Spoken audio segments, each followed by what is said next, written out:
Et puis il y a tous ceux et celles qui se sont approchés de Jésus, dans la maladie, dans la souffrance, et Jésus les a guéris. Et il a pu dire, ta foi t'a sauvé. Parce qu'il a vu des hommes et des femmes comme Bartimée, qui ont eu confiance en Jésus, et qui croyaient à la puissance de Jésus. Ils croyaient que Jésus pouvait faire quelque chose pour eux. Et aujourd'hui encore, l'évangile est la puissance de Dieu pour le salut de quiconque croit. Et quel qu'ait été votre problème, votre difficulté, votre situation, il est possible encore aujourd'hui d'être visité par le Seigneur. Et nous pouvons ainsi mettre, on peut dire, Dieu à l'épreuve. Si quelqu'un a de la difficulté à croire, il peut dire, Seigneur, tu vois, j'ai une petite foi. Alors Seigneur, révèle-toi dans ma vie. Seigneur, fais quelque chose. Et moi, je te croirai en toi. Jésus ne reproche jamais ceux qui ont une foi, on peut dire, faible, car le Seigneur lui-même, il va la fortifier. Et ainsi, nous avons la nécessité chaque jour de grandir dans la foi, dans la connaissance de Dieu, et cela va nous aider à aller plus loin, et surtout, ça va éclairer notre cœur. Jésus a dit, je suis la lumière du monde. Celui qui me suit ne marchera point dans les ténèbres, mais il aura la lumière de la vie.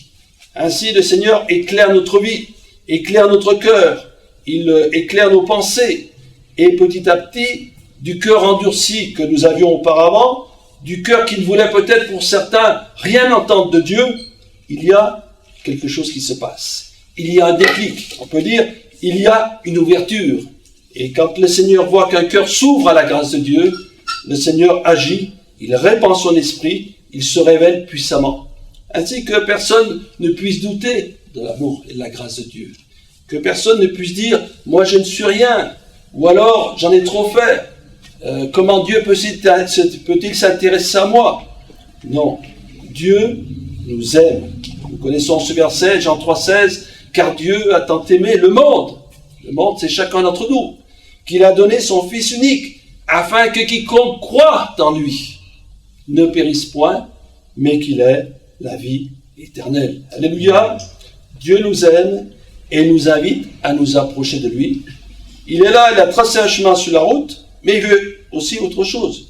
Le Seigneur désire que nous ayons une relation avec lui. À cause du péché, de la faute, de toutes sortes des actions mauvaises des hommes et de nous-mêmes, eh bien, nous étions séparés de l'amour et de la grâce de Dieu.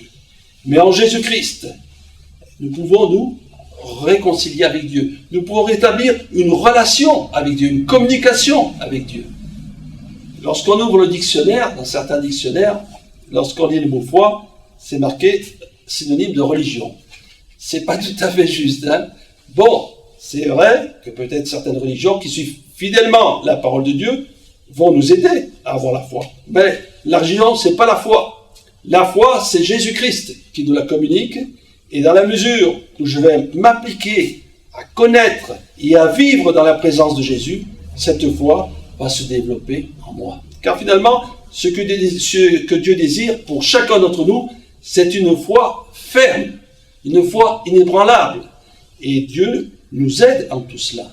Si je pourrais demander aux chrétiens, aux uns aux autres, ce qu'ils étaient avant, ce qu'ils étaient après lorsqu'ils ont commencé à connaître le Seigneur, et ce qu'ils sont maintenant, ils pourraient me dire, eh ben j'ai fait des progrès, hein, ça a été en avant. Pas par mes forces, mais Dieu m'a vraiment aidé. Nous pouvons tous dire la même chose, le Seigneur est fidèle, et à tous ceux et celles qui veulent aller de l'avant, le Seigneur est là, il les remplit de son esprit, de sa force, il les conduit dans les chemins de la justice.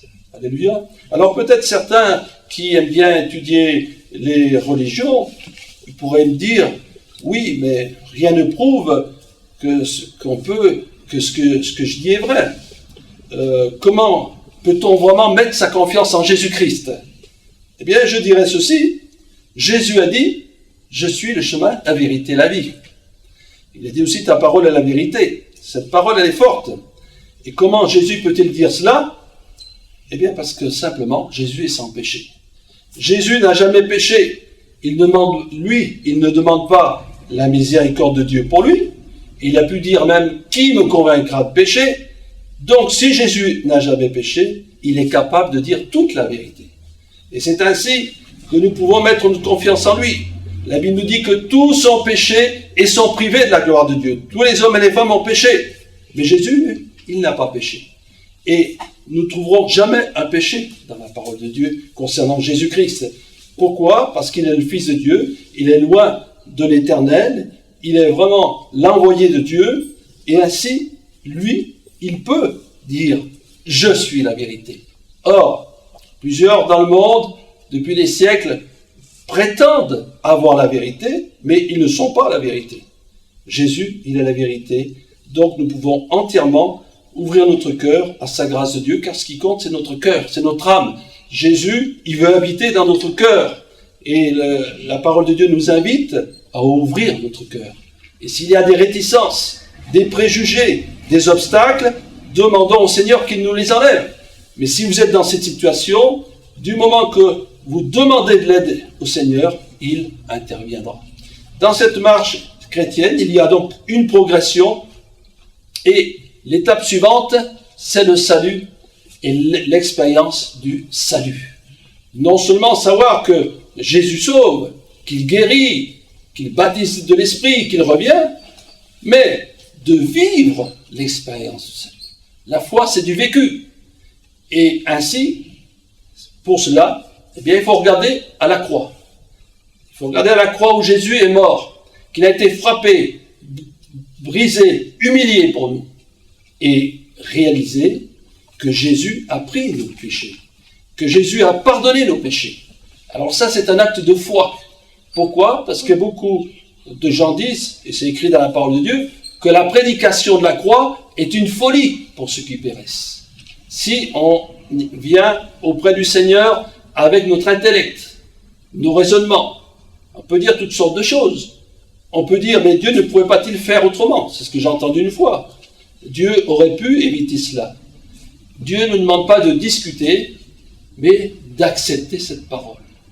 Dieu a décidé, par amour pour nous, d'envoyer Jésus à la croix du Calvaire, parce qu'il fallait un sacrifice.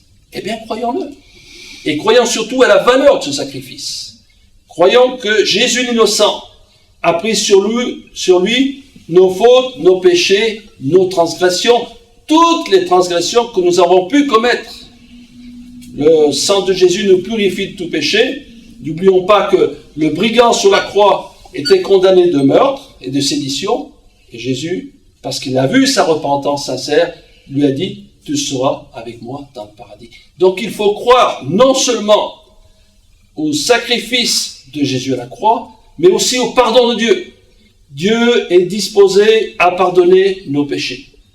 Dieu est disposé à pardonner nos péchés. C'est quelque chose d'extraordinaire quand on y réfléchit bien. Nous, des pécheurs, nous qui avons commis toutes sortes de choses, toutes sortes d'actions qui déshonorent Dieu, sachons que Dieu veut nous pardonner. Et c'est important de croire au pardon de Dieu. Certains, parce qu'ils veulent toujours se débrouiller tout seuls, parce qu'il y a aussi l'orgueil qui les conduit, ils veulent, par leurs œuvres, leurs efforts, et certains par leur souffrance, mériter le salut et le pardon de Dieu. Mais ils n'y arriveront jamais. Parce que ce n'est pas ni par nos œuvres, nos efforts et nos souffrances que nous aurons ce pardon. C'est par pure grâce. Et il faut à peu près avoir cette attitude en disant « Seigneur, je reconnais mes péchés, parce que le Saint-Esprit les montre. Je reconnais ma mauvaise façon de vivre. Et je te demande, Seigneur, de me pardonner. Et je sais que ton amour à la croix est là pour me prouver que tu veux me pardonner. Et Seigneur, désire que tu pardonnes mes péchés, que tu me donnes une vie nouvelle. Et ainsi, dans cette disposition de cœur, il se passe quelque chose qu'on ne peut pas expliquer, mais qu'on vit. La joie du salut. Ça existe, la joie du salut.